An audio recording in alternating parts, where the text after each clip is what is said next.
serem banget ya. Ini tuh serem banget dan kayak lebih serem daripada kita ngeliat pocong kali. Lo udah pernah ngeliat pocong? Belum sih, cuman kayak ngebayangin pocong aja kan serem banget. Apalagi ini orang hidup dilakban terus dibungkus sama kain jarik. Aduh, kain jarik kan buat gendong anak bukan sih, setahu gue dulu tuh. Iya. Ini kan si pelakunya itu si Gilang, mahasiswa Unair Surabaya kan. Dia tuh diduga fetish. Jadi kalau kita orang normal ngelihat ini serem ya, kayak ngeliat pocong. Kalau dia horny, Malah nikmat kayaknya, dia menikmati dan kayak terpuaskan gitu loh hawa seksualnya. sebenarnya apa menarik ya buat dia melihat seperti ini? Iya, mana korbannya juga banyak lagi kan. Terus kok korbannya mau ya? Nah itu dia, apakah korbannya juga memiliki kelainan atau emang dihipnotis atau gimana ya? Itu Wah, dia. kayak Ini seru sebenarnya nih dia penyakit apa kelainan ya? Nah itu dia, kayaknya bakalan seru banget nih kalau kita bahas ini sama ahlinya. Kita meet up aja yuk langsung sama Mbak Elizabeth Santosa, Psikolog. Oke, wah kita udah nyambung nih sama Mbak Elizabeth Santosa atau yang akrab disapa Mbak Lizzy ya. Hai Mbak. Hai Mbak, apa kabar? Halo Wulan, halo Patra, baik-baik aja. Semoga kalian juga sehat-sehat selalu. Amin, terima kasih. Oke, wah seneng banget nih bisa meet up sama Mbak Lizzy. Kita mau ngebahas yang lagi viral nih Mbak Lizzy soal kasusnya Gilang yang diduga mengalami fetish ya karena dia meminta orang lain atau bisa Korbannya itu disebut dibungkus korban ya. pakai kain jarik gitu. Dan ternyata nggak cuma satu orang aja tapi banyak ya. Mungkin Mbak Lizzy juga sempat dengar kasusnya tersebut. Nah, menurut Mbak Lizzy sendiri sebenarnya apa sih fetish itu, Mbak? Kalau ngomongin fetish itu adalah kelainan. Kelainan adalah atau kita sebut gangguan ya. Artinya udah nggak benar dan nggak masuk dalam kategori normalitas. Ya. Fetish itu biasanya ada ketertarikan seksual terhadap benda. Bisa benda ataupun juga bagian tubuh. Misalnya nih contoh yang paling sering fetish ya dulu ya beberapa tahun yang lalu, misalnya kalau kamu lihat ada orang fetish dan merasa makin horny atau libidonya makin tinggi terhadap itu loh, stocking atau celana dalam atau sepatu. Nah, cuman kadang-kadang suka disalahartikan. Kalau wanita yang suka shopping sepatu katanya fetish, itu bukan. Fetish itu membangkitkan sensualitas, ada gairah di situ. Itu yang disebut fetish. Nah, kalau yang di kasus Gilang ini, apakah fetishnya itu termasuk penyakit atau semacam gangguan jiwa gitu ya, Mbak ya? Sulit sekali Wulan dan Fatra untuk mengidentifikasi. Kadang-kadang fetish itu kita tidak bisa menilai seseorang masuk gangguan itu kalau hanya dengan perilaku saja. Perlu ada wawancara khusus. Orangnya perlu dianalisa lebih lanjut lagi, kurang lebih seperti itu untuk bisa melihat bahwa wah ini beneran fetish deh, atau ini temporary atau sementara aja, ya enggak, atau wah ini namanya gangguannya bukan gangguan fetish doang, ini udah psikopat, ini udah ngarah ke yang lain. Fetish hanya salah satu simptom atau salah satu ciri. Sulit sekali gitu untuk menilai, mendiagnosa tanpa punya tanpa melalui assessment, pemeriksaan lebih lanjut begitu. Kalau menurut Mbak Lizzy, kalau Gilang itu udah dipastikan fetish? Sulit buat saya mengatakan itu, ya nggak? Kayak orang suka ngomong, gila itu orang otis banget sih. Padahal sebenarnya nggak otis, cuman simptomnya dan perilakunya menunjukkan ke arah sana. Tapi untuk di label perlu pemeriksaan lebih lanjut, Wulan dan Fatra. Baik, nah itu bahaya nggak sih Mbak sebenarnya orang yang mempunyai kelainan seperti itu? Nah, kalau kita ngomongin fetish itu kan seksual ya. Seksual kan urusannya pribadi ya harusnya ya. Selama orang itu tidak fetish terhadap nyakitin orang, itu kan namanya ada orang lain yang tersakiti. Misalnya contoh, ada orang fetish sama sepatu boots. Pokoknya setiap kali ada sepatu boots itu tiba-tiba membuat dirinya merasa terangsang gitu ya kan. Nah, itu sebenarnya salah nggak sih? Itu urusan pribadi dia. Yang menjadi salah adalah kalau ada norma-norma hukum dilanggar. nyuri sepatu gara-gara fetish sama benda. Itu salah ya.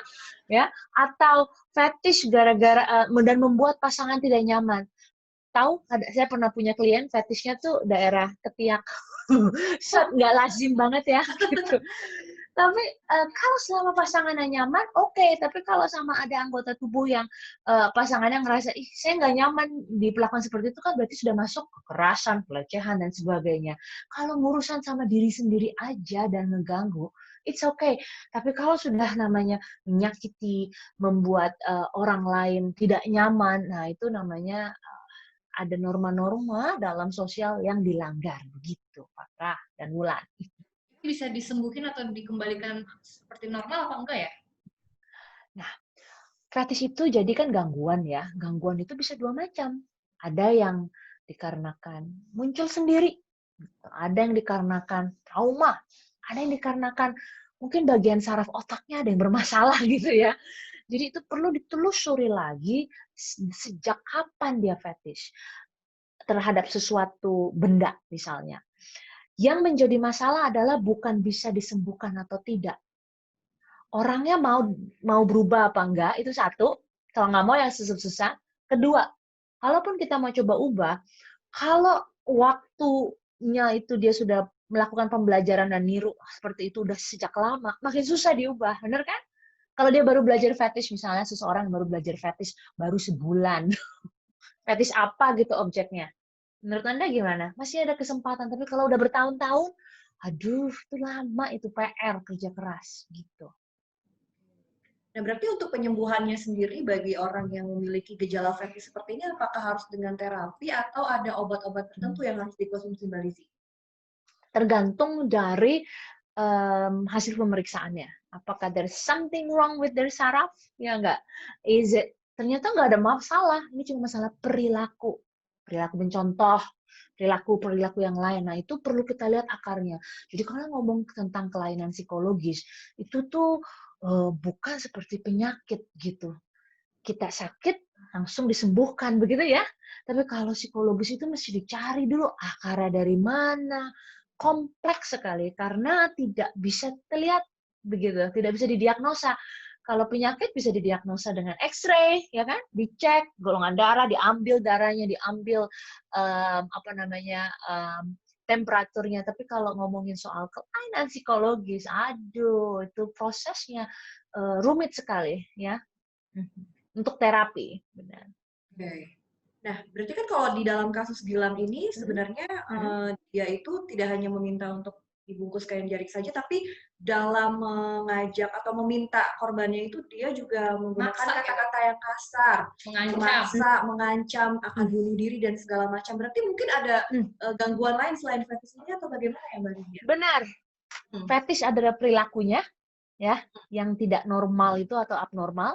Tapi seperti tadi kita katakan, waduh, kalau ngomong kok kasar ya. Jangan-jangan, ya, selain fetish juga, ini dia ada gangguan, misalnya merasa tergairah kalau misalnya menggunakan bahasa-bahasa tertentu. Jadi panjang nih simptomnya, simptom keanehan dan keabnormalan orang yang tadi Anda sebutkan tadi. Ya. Nah, kebetulan orang yang tadi saya sebutkan, Ya, mohon maaf ya. Bapak sebelumnya ini pernah juga ketahuan dan diarak sama warga, tapi dia itu nggak kapok gitu, malah mengulangi perbuatannya ini lagi. Nah, itu sebenarnya ada tanda-tanda apa? Ada dua macam yang Penasaran Wulan soalnya. Fatra ya. Ada dua macam ya. Orang yang nggak kapok itu jangan-jangan satu. Ya, pada saat diarak seneng kali dia mencari publisitas gitu. Karena biasanya kan orang normal itu kan malu kalau kita mendapatkan hukuman dari sosial, benar nggak sih? Yap. Ngunci diri gitu ya kan, nggak mau, atau kita bilang tuh jerah ya. Kok dikasih tahu gitu nggak ada efek jerahnya sih? Gitu. Bisa jadi memang mencari perhatian. Kedua, sensitif. Jadi ada gangguan-gangguan kejiwaan Wulan Fatra yang memang nggak lazim gitu. Jadi intervensinya pun kalau orang lain kita omelin kapok gitu ya, kita permalukan kapok, ada orang-orang gangguan jiwa Wulan Fatra yang nggak kapok memang karena ya namanya juga gangguan jiwa gitu. Jadi dia tidak bagian dari kita tidak punya empati. Kita tahu rasa empati, enggak, mungkin dia nggak punya rasa malu juga. Jadi itu bisa jadi ada banyak.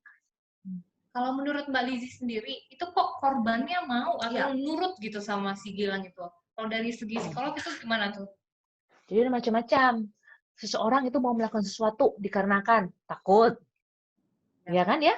Ancaman, keterpaksaan begitu kurang lebih. Bisa juga karena buayan. Buayan tuh rayuan, ya. Jangan salah loh. Banyak orang gangguan jiwa itu ya charming. Charming alias menawan. Iya. Sorry, di luar fetish, Mbak Lizzie boleh sedikit nyimpang sedikit ya. Pedofilia juga seperti itu. Mereka punya kayak cara-cara khusus gitu loh untuk bisa melihat anak-anak yang rapuh gitu. Karena kan anak-anak kan bisa ngelapor kan mamanya, tapi banyak banget kasus gangguan kelainan seksual yang korbannya tuh sampai ratusan. Kok bisa sih gitu ya enggak? Dan terkuaknya baru tahunan. Jadi seakan-akan tuh ada Notice kah? ya bisa aja susah untuk menguji kebenaran hipnotisnya susah. Tapi bagus pertanyaannya. Saya cuma mau bilang bahwa bisa jadi mereka mempelajari perilaku manusia, meniru sehingga bisa memanipulasi kurang lebih gitu. Siapa tahu ilmu psikologinya jago. Oh, dia udah tahu nih macam perempuan macam gini, macam laki kayak gini harus digimanain gitu. Psikopat. Itu termasuk psikopat ini, menurut. Aduh, nggak berani. Bulan Fatra, kembali lagi untuk nge-label, aduh, bahaya pakar kalau belum bisa memeriksa atau melakukan assessment untuk melabel. Kita ngomongin simptom. Simptom itu artinya yang 50% can be true, 50% bisa juga meleset. Gitu. Mbak, apa aja sih sebenarnya gangguan seks yang bisa mengarah ke gangguan jiwa atau skizofrenia? Terbalik, Mulan Fatra, ada juga gangguan jiwa mengarah kepada gangguan seks. Jadi gangguan seks itu adalah perilaku-perilaku kecil dari payung besar, yaitu gangguan jiwanya. Contohnya ya, misalnya dia punya gangguan jiwa, gitu. Dimulai dari skizofrenik ya, dimulai dari bisa ngomong sendiri. Sebelum ngomong sendiri, dia mungkin bisa menjadi penyendiri dulu. Jadi simptomnya itu berbeda setiap orang. Tergantung pengalaman hidupnya. Ada orang yang gangguan jiwa sejak awal, tiba-tiba dia udah sering ngomong sendiri, tiba-tiba memiliki gangguan seksual di kemudian hari. Bisa juga sebaliknya, orang yang punya gangguan seksual awalnya tuh masih kerja, masih kita bisa bicara, tapi sudah punya gangguan atau kelainan seksual, misalnya masokis, tau masokis ya, yang suka pukul-pukul gitu, pokoknya ada kekerasan gitu untuk bisa membangkitkan gairah gitu sehingga menyakiti pasangannya dan sebagainya.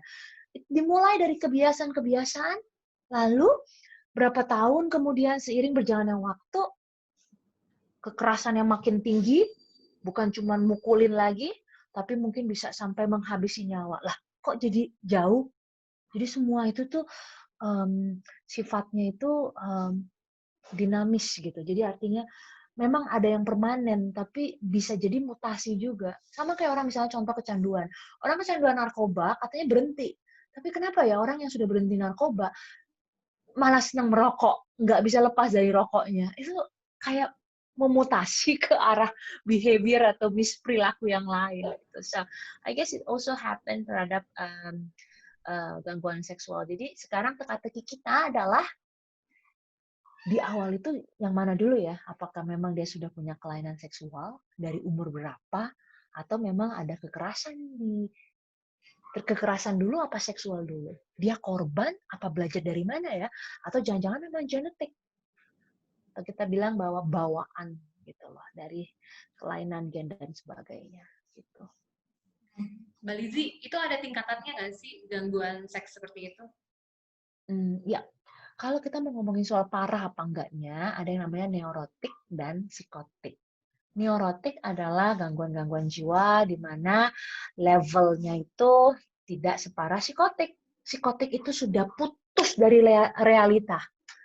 Realita artinya apa ya? Biasanya kita kan kerja, bersosialisasi, itu sudah nggak ngenalin gitu, sudah tidak bisa kerja, sudah tidak bisa beradaptasi dengan lingkungan. Nah, itu sudah masuk psikotik.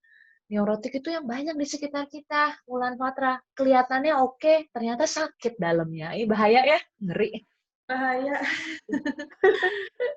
Mudah-mudahan di sekitar sini nggak ada yang kayak gitu ya. Aduh, semoga. Ada nggak sih Mbak Lizzy ciri-cirinya? Ciri-cirinya ya, Ya, saya yang sekitar rasa lingkungan kita, kalau kita peka sama lingkungan, kita bisa ngelihat orang itu nyeleneh. Tahu nyeleneh ya? Kok aneh ya? Gitu. Kok perilakunya ada yang tidak lazim ya? Gitu. Ya. Itu Contoh? contohnya biasanya, yang paling gampang tuh Mbak. ini dalam masalah gangguan apa dulu nih, Wulan Fatra? Kita banyak ngomongin gangguan-gangguan jiwa yang mana dulu? Tadi yang sekitar kita itu. Seks ya. Oke.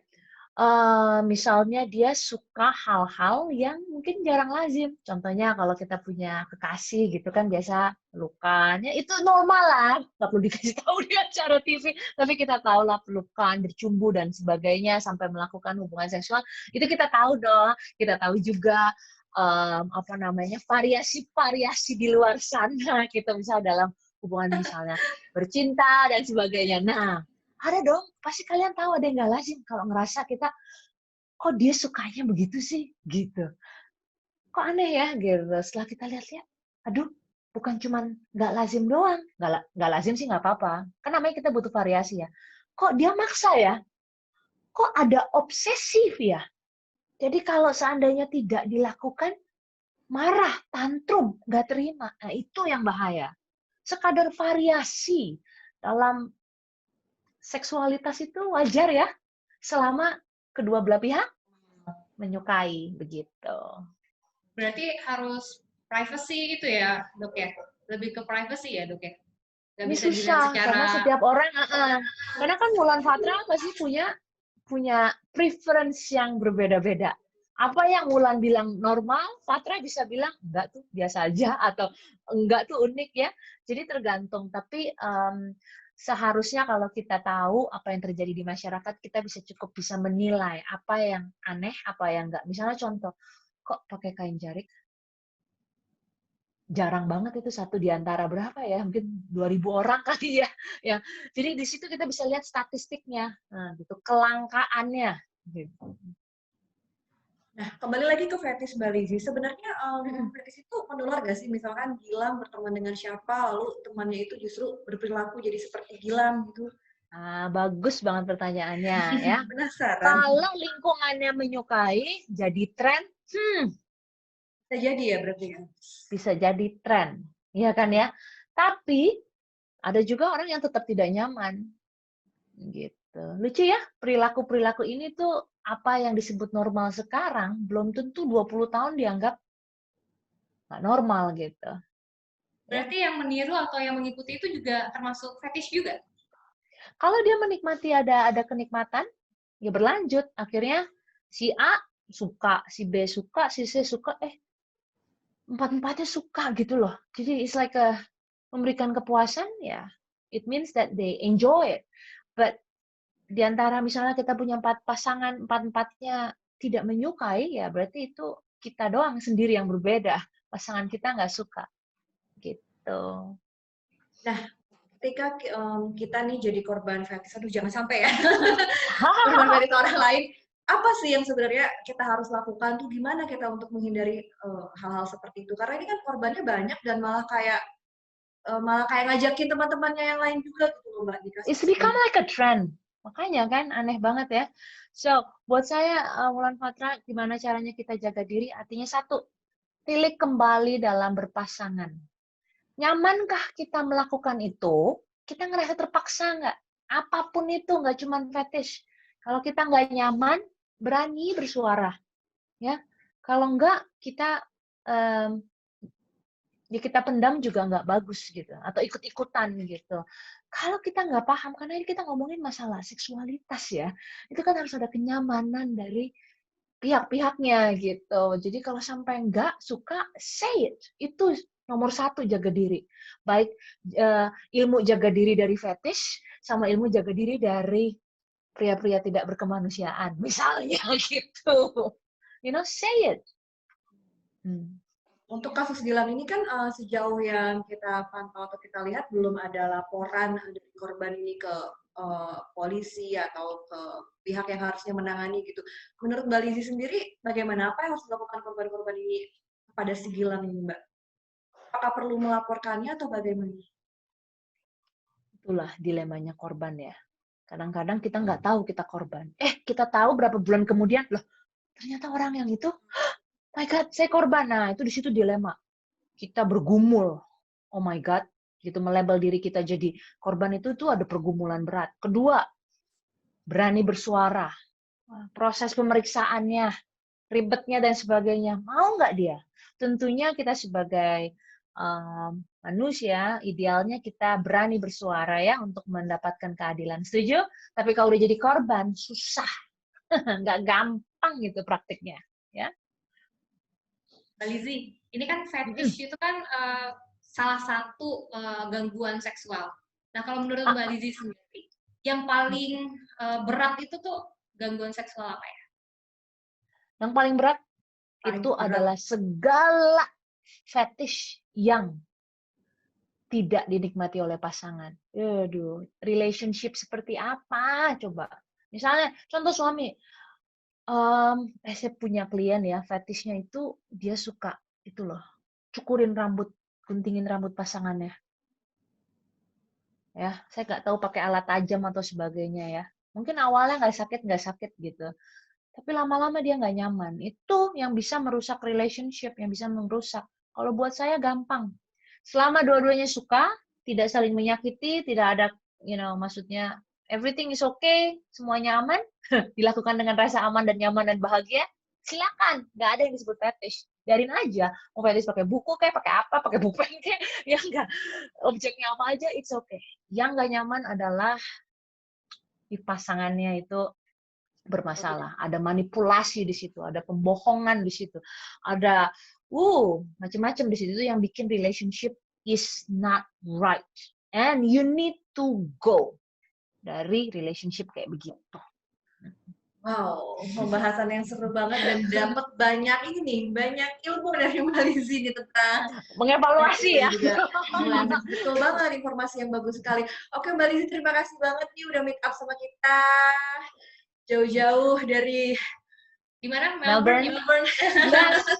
Wulan Fatra, terima kasih juga sudah Ya, diundang. Semoga Wulan dan Fatra bisa tetap stay safe, tetap informatif dan tetap sukses selalu. Salam dari saya dan dari Melbourne. Amin, terima kasih Mbak Lizzy, sukses Dadah. selalu dan sehat selalu di sana. Wow, ternyata asik juga ya ngobrol sama Mbak Lizzy ini, apalagi ngomongin hal-hal yang banyak orang menganggapnya itu tabu, tapi sebenarnya itu adalah hal yang penting banget buat kita ketahui, buat kita bahas, buat kita share sama orang-orang lain supaya nggak jadi korban seksual yang menyimpang seperti fetish ini, Fatra. Ya untuk kasus Gilang ini sebenarnya penasaran juga ya kelanjutannya nanti kayak gimana. Dan yang pastinya seperti Mbak Lizzy bilang, kita harus speak up, bersuara. Wah, pokoknya seru banget nih bahasannya, Fatra. Oke deh kalau gitu, guys, sampai jumpa di meet up selanjutnya ya sama aku Wulan. Dan aku Patra. Sampai jumpa. Dah. Bye.